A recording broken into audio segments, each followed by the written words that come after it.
Operation Epic Fury is not over, but its consequences for the United States Navy are already being calculated in the shipbuilding offices, the program management suites, the congressional budget committees, and the strategic planning cells that will determine what the American fleet looks like in 2035. The war against Iran has consumed resources, revealed gaps, validated capabilities, and accelerated decisions that will shape naval power for a decade. Understanding what comes next for the Navy requires understanding what Epic Fury cost, what it proved, what it exposed, and what it has forced the institution to confront about the trajectory it was on before the shooting started. The costs come first because they are the most immediately tangible. The first 6 days of Operation Epic Fury cost an estimated $11.3 billion, according to a Pentagon briefing to senators. A figure that officials acknowledged omits a range of war-related expenses. Tomahawk cruise missiles at $1.5 to $2 million each. SM-2 and SM-6 interceptors at $2 to $4 million each. Precision-guided munitions at $20,000 to $80,000 per weapon. A PKWS rockets at $35,000 per shot.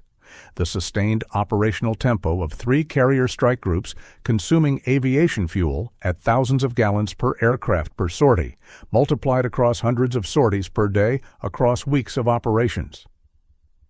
The Combat Logistics Force working at maximum tempo to keep the carriers and their escorts supplied.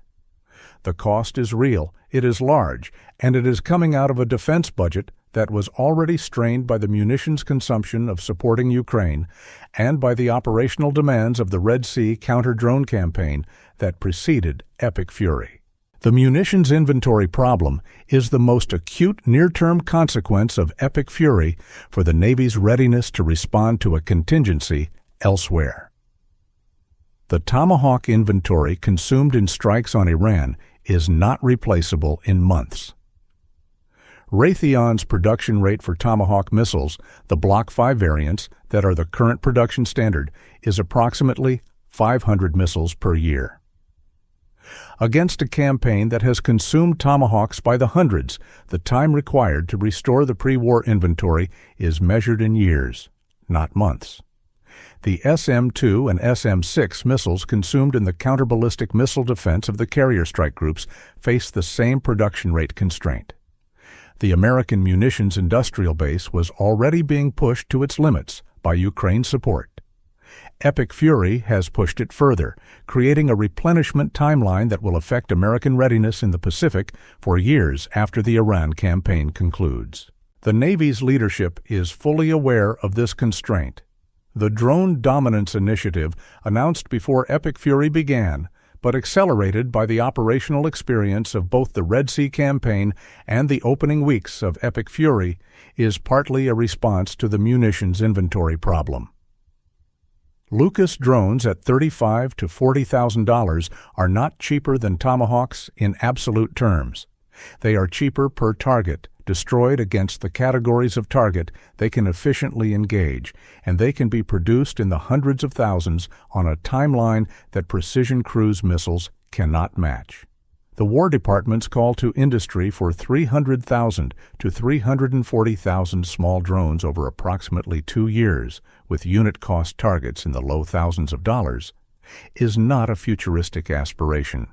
It is a procurement action being executed right now in response to the operational realities of sustained combat operations against a country that has been actively trying to kill American sailors for 6 weeks. The platform's lesson of Epic Fury is the most strategically significant for the Navy's long-term investment decisions. Every major platform in the Navy's inventory was validated, challenged, or exposed by the campaign. The carriers were validated. The Abraham Lincoln and the Ford performed at the highest operational tempo levels in their histories, sustaining sortie rates that demonstrated the carrier's continuing centrality to American power projection in a contested environment. The criticism that carriers are too expensive and too vulnerable to operate in modern conflict environments has been a recurring theme in defense analysis for a decade. Epic Fury provided real operational data that challenges that criticism without fully resolving the debate. Against Iran's threat environment, in an era where cyber and electronic warfare operations had significantly degraded Iranian air defenses before carrier aviation was employed, the carriers were not only survivable, but decisive. Against a peer adversary with a genuinely sophisticated anti-ship missile capability, the analysis would be different. But the carriers passed the test that Epic Fury set. The submarine force was validated in ways that were both tactically and strategically significant. The Iris Dina kill, 1 torpedo, 1 frigate, in international waters 1,500 miles from the battlefield, demonstrated every capability that submarine advocates have claimed. Undetectability, global reach, decisive lethality when employed. The Ohio-class SSGNs that fired Tomahawks at Isfahan during Operation Midnight Hammer demonstrated the submarine's value as a land attack platform in the most high-profile way possible.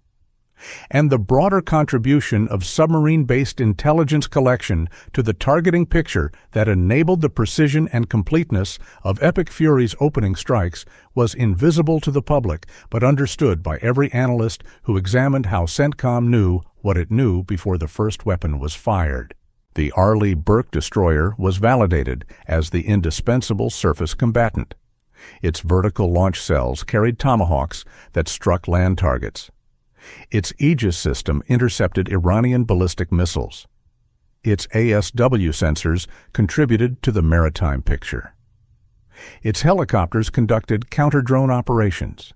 The destroyer did everything the Navy asks of it and did it continuously at operational tempo for weeks.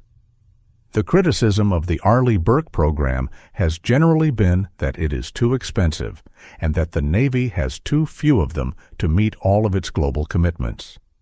Epic Fury has reinforced both parts of that criticism. The destroyers are expensive, and there are not enough of them.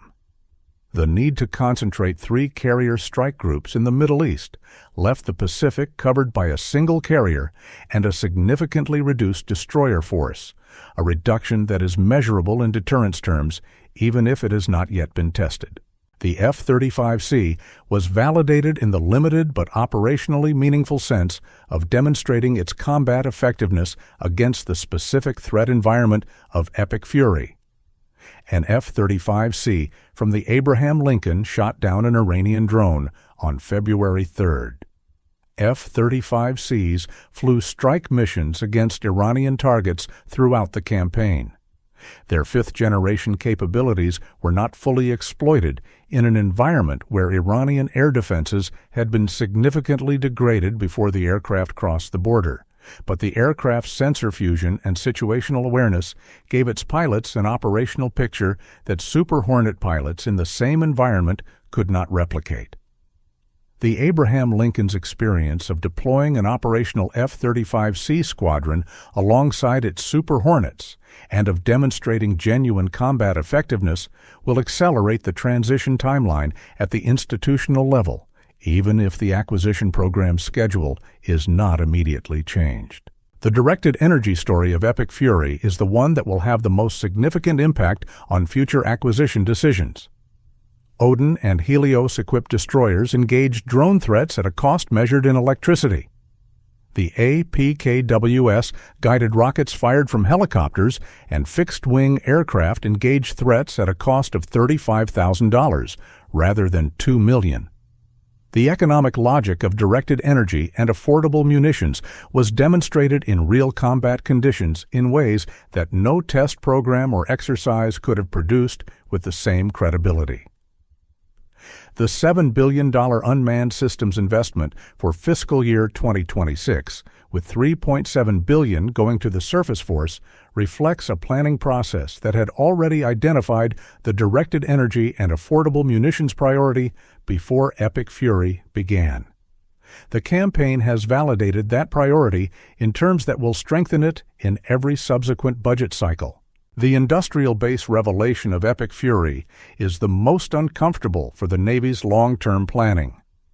The campaign has demonstrated that the American defense industrial base, measured against the demands of sustained high-intensity combat operations, is significantly more constrained than the pre-war planning assumptions suggested.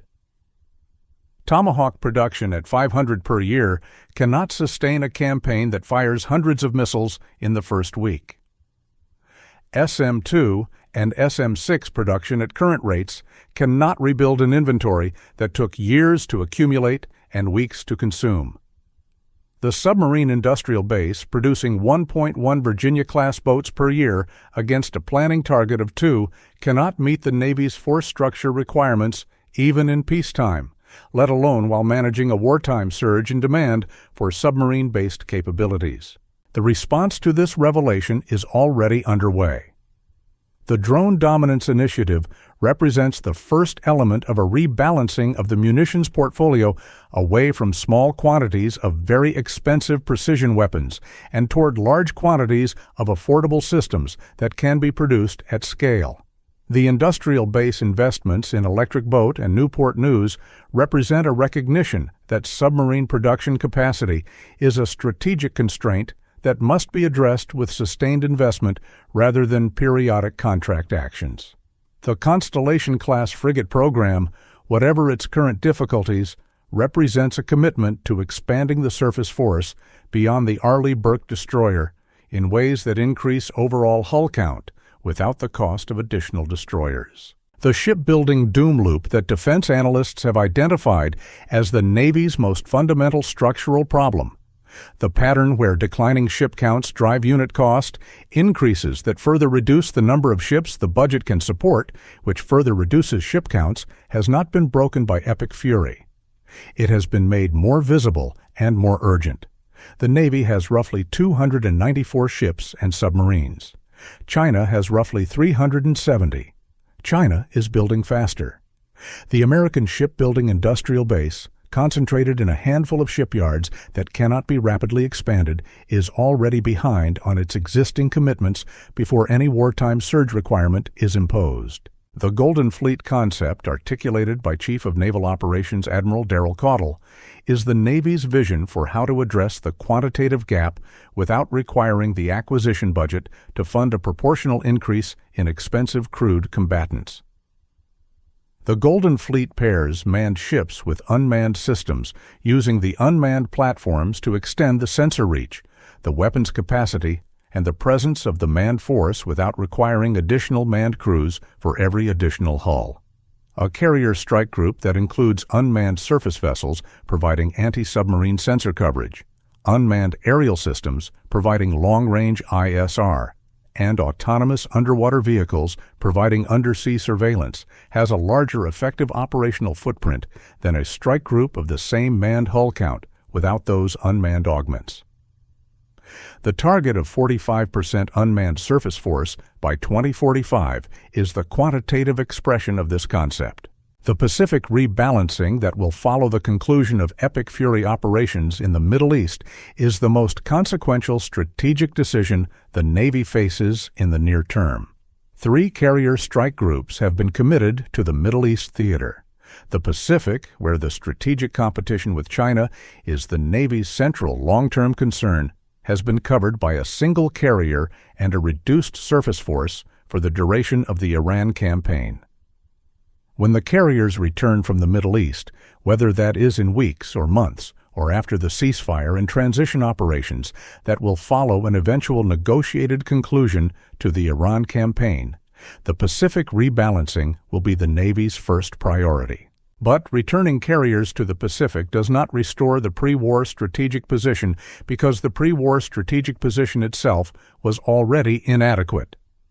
The Navy has been operating for years at a tempo that was already consuming its forces faster than they could be maintained and replaced. The maintenance backlog at the 4 naval shipyards responsible for the overhaul and repair of nuclear-powered ships has been a persistent operational readiness problem that predates epic fury by years. The submarine in maintenance is not available for patrol. The carrier in the shipyard is not available for strike. The destroyer awaiting overhaul is not patrolling the Taiwan approaches.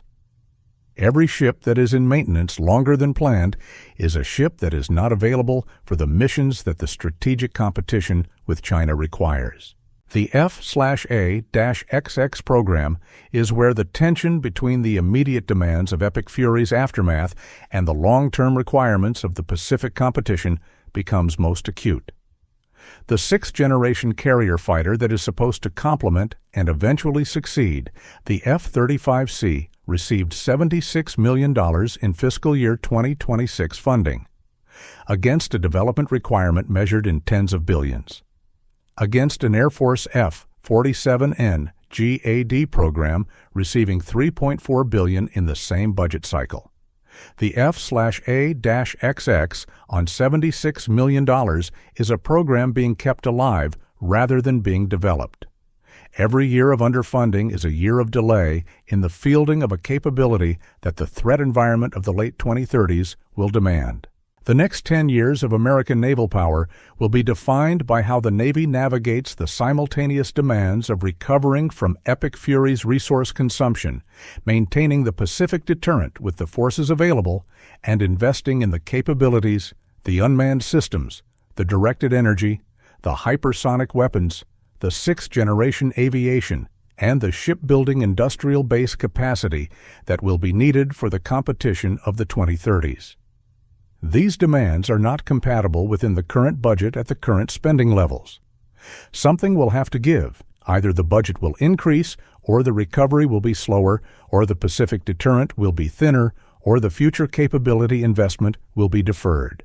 The Navy that emerges from Epic Fury will be shaped by which of those trade-offs the political system accepts. The question is not whether the trade-offs are real. They are real. The question is whether the Congress and the administration understand them clearly enough to make the choices deliberately rather than by default. The carriers will return from the Middle East. The submarines will continue their patrols. The destroyers will be maintained and return to their Pacific stations. The Constellation-class frigates will eventually enter service. The Virginia-class Block 6 boats will eventually be built. The F/A-XX will eventually be funded adequately, or it will not. The Golden Fleet will take shape over the next decade, or the unmanned programs will suffer the fate that has claimed so many promising American military acquisition programs before them. The United States Navy in 2035 will be the product of those choices. Made now. Under the pressure of a campaign that is still ongoing. In a budget environment that does not easily accommodate all of the competing claims on defense spending. By an institution that has demonstrated over 80 years of continuous operation that it can adapt, reinvent, and prevail regardless of the circumstances it faces. The war against Iran proved that American sea power is real. The question that the next 10 years will answer is whether it is sustainable. If you want to follow every development in the Navy's post-Epic Fury modernization, the production milestones, the budget decisions, the capability gaps being closed, and the new ones being created, subscribe to Navy Power Decoded. Every video goes deeper than the headlines. The next chapter of American sea power starts now. The specific platform decisions being made right now will define the fleet's composition in 2035. Let's go through them one by one, because the trajectory is knowable from the decisions already in motion. The carrier force is the most stable element. The Ford-class program has 3 ships in various stages of commissioning and sea trials, with CVN-79 John F. Kennedy completing builder's trials in 2025 and CVN-80 Enterprise under construction.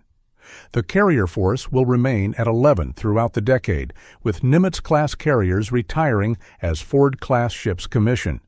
The critical question is not carrier numbers, but carrier capability. The Ford's F-35C integration, deferred from the ship's original commissioning, will eventually be accomplished. The Kennedy is being built with F-35C infrastructure from the start. By 2035, the carrier air wing transition from primarily Super Hornets to primarily F-35Cs will be substantially advanced, producing air wings that are qualitatively more capable against sophisticated air defense environments than what flies today.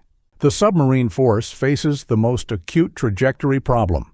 At the current Virginia-class production rate of 1.1 to 1.2 boats per year, and with Los Angeles-class retirements continuing, the attack submarine force will decline from its current level of approximately 50 boats before the Virginia production rate can increase sufficiently to reverse the trend.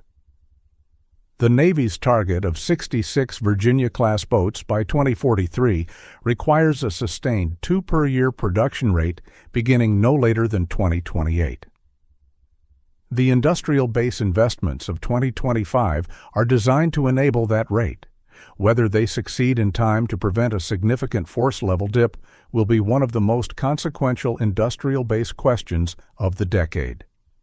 In the meantime, every Virginia-class boat is being worked harder to compensate for the reduced force, and the maintenance backlog at the naval shipyards grows as the operational tempo prevents submarines from entering maintenance on their planned schedules. The surface combatant force is the area of most active debate.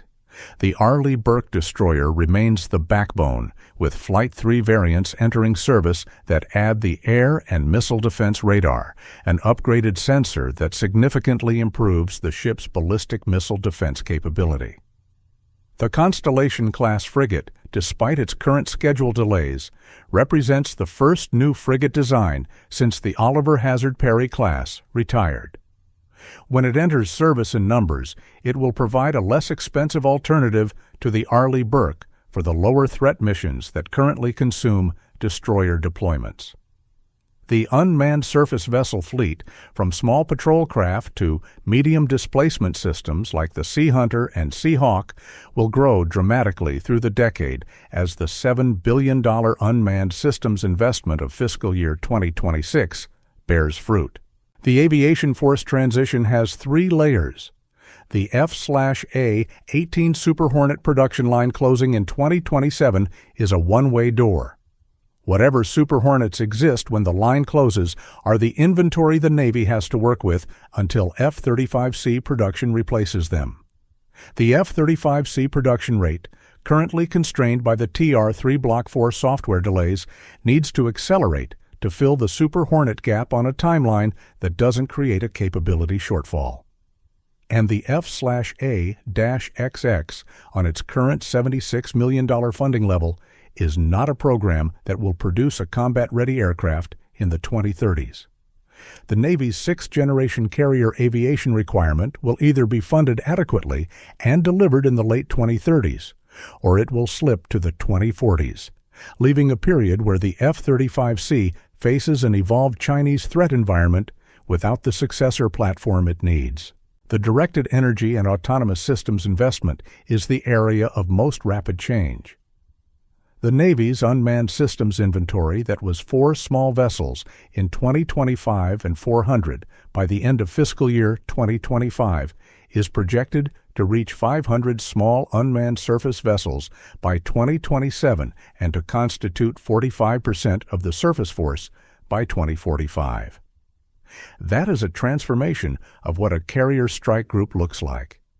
By 2035, the strike group accompanying the USS John F. Kennedy in the Pacific may include unmanned surface vessels, providing anti-submarine sensor coverage, unmanned aerial systems, providing strike capability against lower threat targets that would otherwise require manned aircraft at greater risk, and autonomous underwater vehicles providing undersea surveillance in contested waters where manned submarines are too valuable to risk on routine reconnaissance missions. The 2035 fleet that emerges from these trajectory lines will be more capable per hull than the 2026 fleet. More F-35Cs, more Virginia-class Block Vs, and Block Phi-Is, more Constellation frigates, more directed energy, more unmanned systems. Whether it will be capable enough to deter China from the course that the observed Chinese military buildup suggests it is on, or to defeat a Chinese military action in the Indo-Pacific if deterrence fails, depends on decisions that have not yet been fully made, in a budget environment that has not yet found the resources required, by political institutions that have not yet fully internalized the strategic stakes. The Navy has always found a way. through Pearl Harbor and the realization that battleships were obsolete, through the Cold War and the demand for nuclear submarines and carriers simultaneously, through the post-Cold War drawdown and the discovery that the wars of the 1990s and 2000s were not the wars the force had been built for, through the Red Sea and the drone threat and the munitions inventory crisis, through Epic Fury and the demonstration of what sustained naval combat power costs in resources and readiness. The institution has the depth. The institution has the people. The question is always whether the political and financial support is provided on the timeline the strategic environment demands. The next chapter of American sea power is being written right now, in the shipyards, in the program offices, in the congressional budget committees, in the operational units absorbing the lessons of Epic Fury and turning them into the doctrine, the training, and the capability investments of the next decade. The Navy that fights in 2035 is the Navy being decided today. Make sure you understand what is being decided.